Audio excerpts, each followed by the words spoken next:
1 मई मजदूरों के आलमी दिन के तौर पर मनाया जाता है। यौम मई का आगाज़ 1886 में मेहनत कशों की तरफ से 8 घंटे ड्यूटी के औकात कार के मुताले से हुआ। 1886 को अमेरिका के शहर शिकागो में अपने हुकूक के लिए जमा हुए मजदूरों पर पुलिस ने गोली चला दी थी। इस वाक़े का मुकदमा 21 जून 1886 को क्रिमिनल कोर्ट में चला। दिफा में किसी को सिफाई पेश करने की इजाज़त नहीं थी। अटॉर्नी जनरल ने अदालत से मुखातिब होते हुए कहा कि माशरे को बचाने के लिए इन मजदूरों को सज़ा दी जाए, जिस पर 19 अगस्त को 5 मजदूर रहनुमाओं को सजाए मौत सुनाई गई, जिनमें से कुछ रहनुमाओं को 15 साल कैद सुनाई गई। एक मजदूर लीडर ने कैद में खुदकुशी कर ली थी। 11 नवंबर 1887 को मजदूर रहनुमाओं एंजल, स्पाइस, पासेस ऑफिसर को फांसी दी गई। इनमें से 2 अफवाद अमरीकी शहरी थे, बाकी इंग्लैंड, आयरलैंड और जर्मनी के शहरी थे।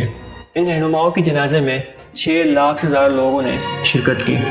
1889 में पेरिस में इनकलाबी फ्रांस की यादगारी तकरीब के मौके पर रेविड लिविंग ने यह तजवीज़ रखी कि 1819 में शिकागो के मजदूरों की बरसी के मौके पर आलमी तौर पर एहतजाज किया जाए। यौम मई आलमी तौर पर मनाने के लिए इस तजवीज़ को बाकायदा तौर पर 1891 में तस्लीम कर लिया गया। अब दुनिया भर में कानूनी तौर पर 8 घंटे की ड्यूटी को तस्लीम कर लिया गया है और 1 मई को पाकिस्तान समेत दुनिया के कुछ ममालिक में लेबर डे मनाया जाता है, जिनमें अर्जेंटाइन, ब्राज़ील, बहरीन, बांग्लादेश समेत कंबोडिया और चीन शामिल हैं। जबकि अमेरिका के मुख्तलिफ रियासतों में अक्टूबर के पहले हफ्ते में किसी एक रोज़ मनाया जाता है।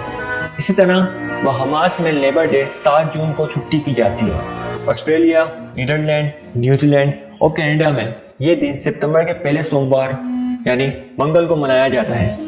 इंग्लैंड में यौम मई की छुट्टी होती है, लेकिन बैंक बंद नहीं होते। कम्युनिस्ट ममालिक में यौम मई को फौजी परेड्स का भी एहतमाम किया जाता है। उस वक्त के हिकमत अमली की वजह से आज 8 घंटे की ड्यूटी होती है। इसी तरह की और वीडियोस के लिए हमारा चैनल सब्सक्राइब ज़रूर कीजिएगा और बेल आइकन ज़रूर प्रेस कीजिएगा। मिलते हैं एक अनदर वीडियो के साथ। अल्लाह हाफिज़।